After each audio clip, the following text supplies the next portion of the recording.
요즘 아이들이 하도 책을 안 읽고 스마트폰만 보다 보니 문해력이 진짜 심각하다는 말이 있어요. 이런 말들을 들으면서 생각했습니다. 과연 아이들만 문제일까요? 안녕하세요. 분당 한쌤입니다. 언제부터였는지는 잘 모르겠습니다. 여기저기서 문해력 이야기가 나오기 시작했어요. TV에서도 각종 매체에서도 꾸준히 나오는 이야기죠. 서점에도 많더라고요. 또 깨알같이 말씀드리자면 모두 아시다시피 최근에 제 책 스카이버스가 나왔습니다. 그래서 심심하면 서점을 돌고 있어요. 그냥 서점 분위기도 궁금하고 사시는 분들도 궁금하고 그래서 자주 가고 있습니다. 혹시 누군가 갑자기 모자 쓰고 마스크 쓰고 쓱 다가서면 전 줄 아시면 됩니다. 사실 너무 자주 가고 있죠. 예전에 성격검사에서 나오더라고요. 소심한 관종? 이거 보고 많이 웃었는데 맞는 부분이 있는 것 같습니다. 그렇게 둘러보다가 보면은 문해력 책이 많이 보여요. 그중에 또 몇 권은 궁금해서 사기도 했습니다. 문해력. 글을 읽고 이해하는 능력을 말하죠. 이 문해력이 왜 이렇게 지속적인 이슈가 되고 있는지는 정확하게 모르겠는데 글을 읽는 것을 힘들어하는 분들이 많다는 것은 충분히 이해가 됩니다. 현장에서 아이들을 대하다 보면은 확실히 10여 년 전 아이들에 비해서 지금 아이들이 문해력이 많이 떨어진다는 생각을 할 때가 있긴 해요. 요즘 학생들은 간단한 글도 읽기 힘들어하는 경우가 많아요. 혼자 학습할 때 문제를 읽다가 틀리면은 해설을 보면서 이해를 해야 하는데 해설지를 읽질 못하는 거죠. 머리가 나쁜 건 아닙니다. 말로 하면 금방 알아듣는데 같은 내용을 읽으라고 하면은 읽지도 이해하지도 못한 학생들이 많습니다. 여러 이유가 있겠지만요. 기본적으로는 읽는 훈련을 하지 않기 때문일 것이라고 생각을 하고 있어요. 예전에는 학원에서도 아이들이 몰래 만화나 무협지, 환타지 등을 막 읽는 것이 문제가 되던 때가 있었어요. 선생님들이 자습하러 온 학생들 감독을 제대로 안 하면 몰래 책을 이렇게 책상 아래나 책 사이에 이렇게 끼워놓고 막 보는 거죠. 어느 때부턴가 무협지나 판타지 책은 고사하고 종이 만화책을 보는 학생들도 보지 못한 것 같습니다. 집 근처에 있었던 책 대여점들도 다 사라졌죠. 제가 참 즐겨 찾던 곳들인데 안타깝습니다. 그래서인지 몇 년 사이에 글 읽는 것을 어려워하는 학생들을 많이 보게 되었어요. 하지만 이런 문제는 비단 아이들에게만 일어나는 현상은 아닌 것 같아요. 어른들 중에서도 글을 읽는 것을 어려워하시는 경우가 많아요.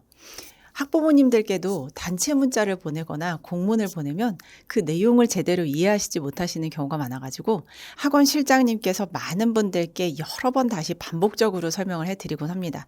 이런 것을 보면은 스마트폰 사용이 많아지고 종이책을 읽는 상황이 줄어들면서 문해력의 영향을 받는 경우가 분명 있을 겁니다. 그러나 이것이 전부는 아니란 생각이 듭니다. 그럼 도대체 무엇이 문제가 되는 것일까요? 오늘은 이에 대해서 충분히 설명을 드리고자 합니다. 그리고 교과목들 중에서 언어에 해당하는 국어, 영어, 한자에 대한 초등학습법까지 다루려고 합니다. 혹시 책이나 글, 공문 등을 읽기 어려워하는 분들이 있으셨다면 오늘 드리는 말씀 잘 듣고 이해해서 보시면 좋겠습니다. 문해력을 논하기 위해서는 먼저 언어에 대한 이해가 있어야 합니다. 학교 교과목 중에서는 국어, 영어, 한자가 이에 속하죠. 고등과정까지 언어의 가장 주된 기능은 뭘까요? 네, 맞습니다. 기본적으로 배움에서는 도구의 기능을 수행하는 것이 언어의 가장 중요한 기능이죠. 물론 단계가 높아지고 깊이 파고들게 되면 언어 역시 상당히 어려운 과목이지만 그것은 고등 이상의 과정이고 고등까지만 묻는다면 도구로서의 역할이 가장 크다고 볼 수 있어요. 언어를 사용하지 않고는 어떤 지식도 전달하기 어렵죠. 언어가 있어야 전달도 평가도 가능한 법이니까요. 자, 문해력을 갖기 위해 가장 먼저 이해해야 할 것은 바로 이것입니다. 언어는 도구라는 것을 이해한다. 이것을 강조하는 이유가 있어요. 언어가 도구라는 것을 이해해야 다음의 단계로 나아갈 수 있기 때문이거든요. 일단 많은 생각이 드시겠지만 잠시만 내려놓고 생각을 따라오시면 좋겠습니다. 언어가 생각과 정보를 표현하고 전달하는 도구라는 생각에 동의가 되신다면 그렇기에 언어는 기능적인 측면에 초점을 맞춰야 한다는 것도 말씀을 드리고 싶습니다. 모든 단어와 글은 다음의 4단계를 거쳐서 이해하는 것이 바람직해요. 조금 어렵겠지만 일단 들어보시면 잠시 후에 다시 한번 정리를 해드릴 테니까 그냥 한번 편하게 들어보세요. 먼저 사전적 의미를 정확하게 파악하는 게 중요합니다.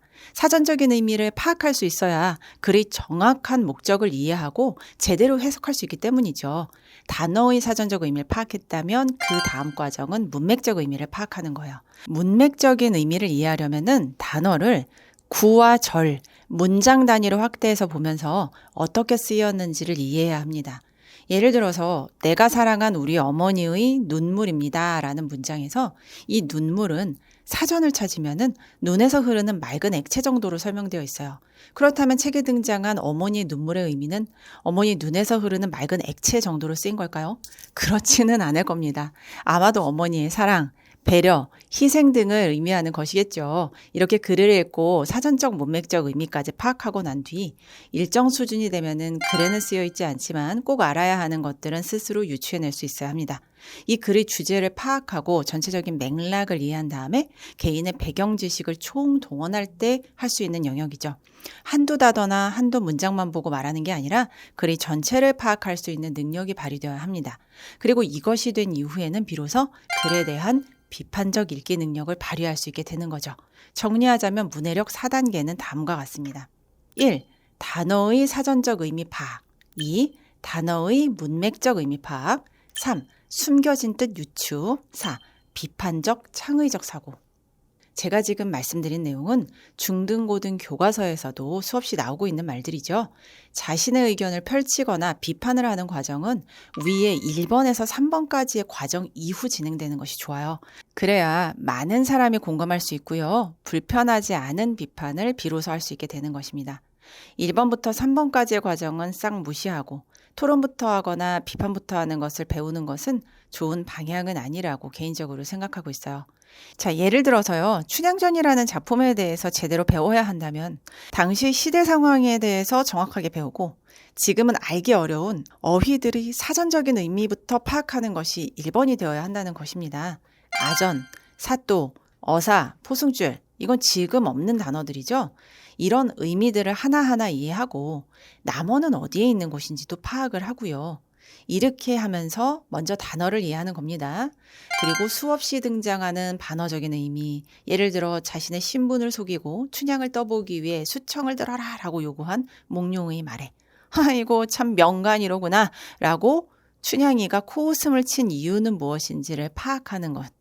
이게 이제 단어 이해 다음에 문장 이해에 해당이 되겠죠.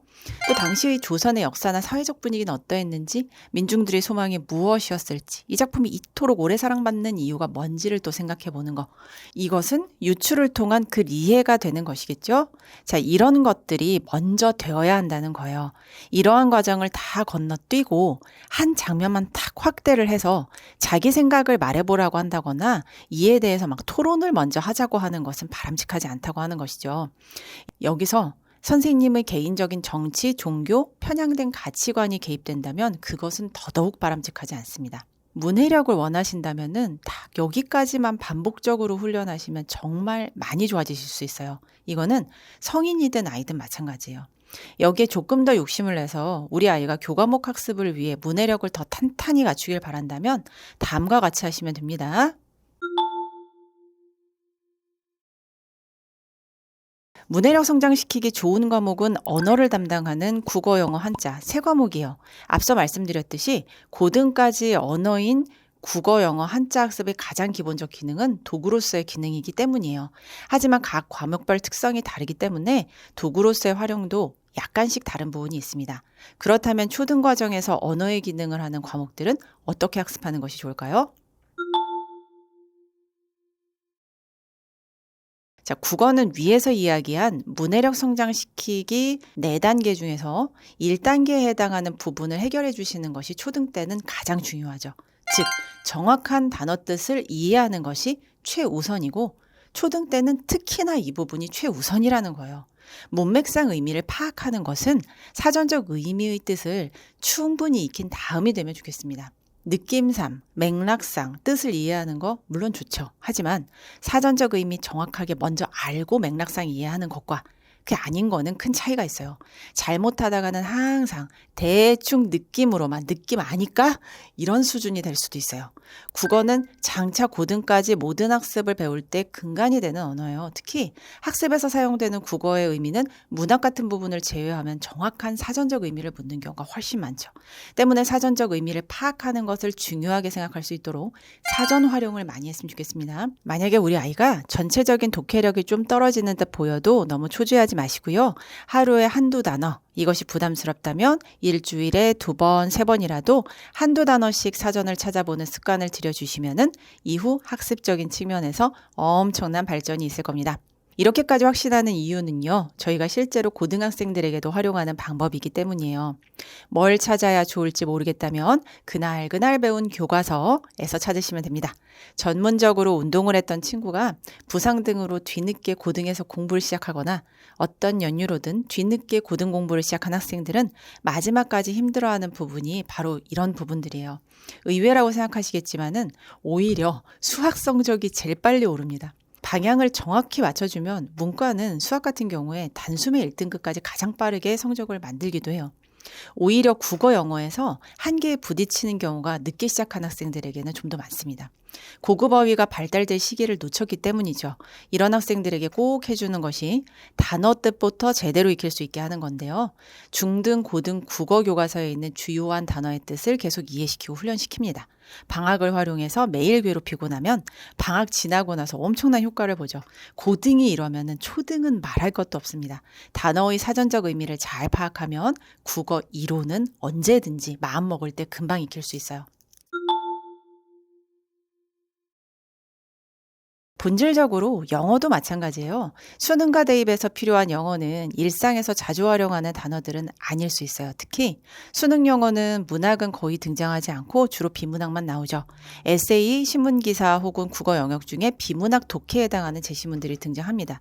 그런데 초등에서 영어를 향상시킨다고 어려운 원서 문학을 읽히는 거, 물론 전반적인 영어 능력 향상에 당연히 도움되겠죠. 하지만 대입 영어와는 목적에서 차이가 있을 수 있어요. 모두 아시다시피 문학은 함축적인 의미, 비유와 상징 등을 이해하는 것이 주된 목적이지만 비문학은 정확한 팩트를 이해하는 것이 목적이기 때문이에요. 때문에 대입을 바라보신다면 위의 국어와 마찬가지로 각 단어와 어휘의 사전적 의미를 정확하게 파악하는 것이 우선되어야 합니다. 제가 책에서도 언급했지만 얇은 노트로 단어장을 만들어서 초등부터 차곡차곡 쌓아 나가시면 많은 도움이 됩니다. 교과서 내용들을 중심으로 만드시면 됩니다. 얇은 노트를 한 권씩 끝낼 때마다 성취감도 느낄 수 있고 지난 과정을 확인할 수도 있어서 여러 장점이 있어요.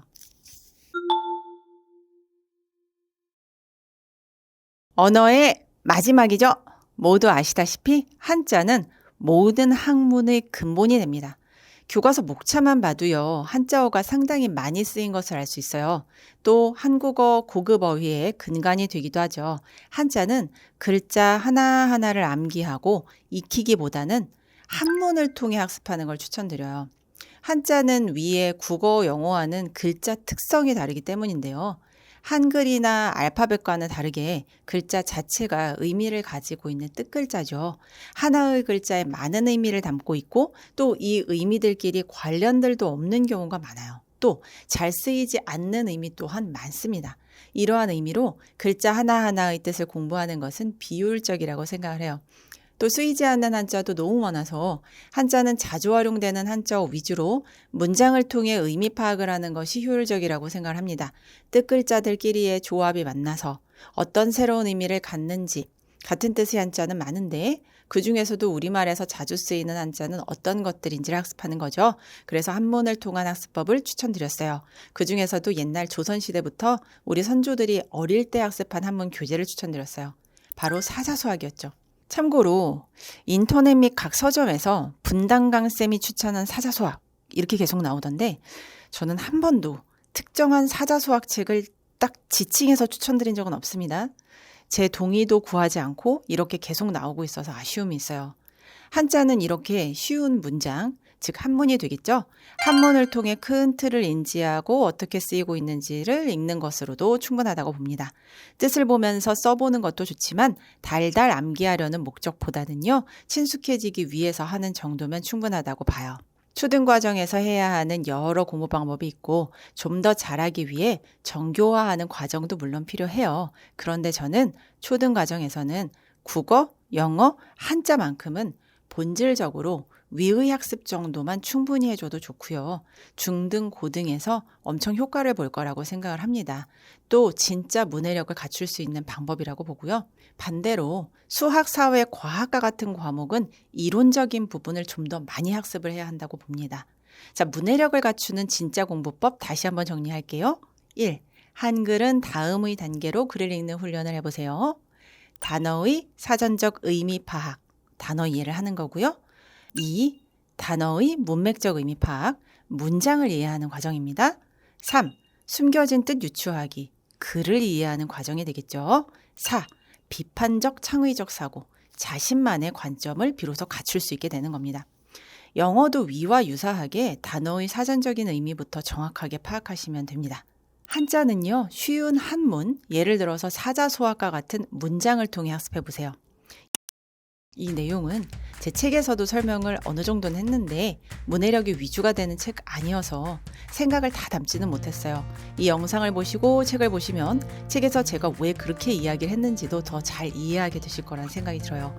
문해력은 아이들만이 아니라 성인들도 겪을 수 있는 문제라서 언제고 이 부분에 대해서 충분한 이야기를 좀 더 하고 싶습니다. 그리고 이대로 모두 따라 하실 필요는 당연히 없습니다만 이렇게 저렇게 그냥 들어두셨다가 또 한번 생각을 해두시면 그럴 수도 있나 하고요.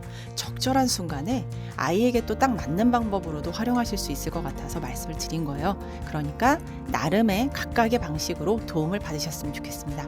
자, 오늘 영상 도움 되셨기를 바랍니다. 다음 영상에서도 뵙겠습니다. 감사합니다.